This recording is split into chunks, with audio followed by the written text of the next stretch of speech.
واش عمرك تساءلتي علاش القطط عندهم داك الشوارب الطويلة؟ ماشي غير زينة، راه واحد النظام الحساس بزاف.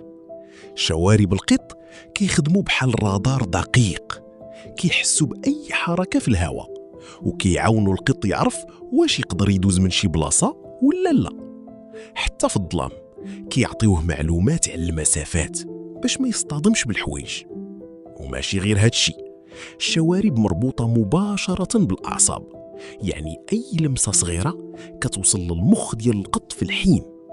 حتى الحالة النفسية ديالو كيبان فيها، إلا كان مرتاح كيكونوا عاديين، وإلا كان خايف كيرجعهم اللور. يعني الشوارب ماشي غير شعر، راه أداة ذكية بزاف. ودابا ملي تشوف قط ركز مزيان في شواربو، راه كيعطيوك إشارات ما كتبانش لأي واحد.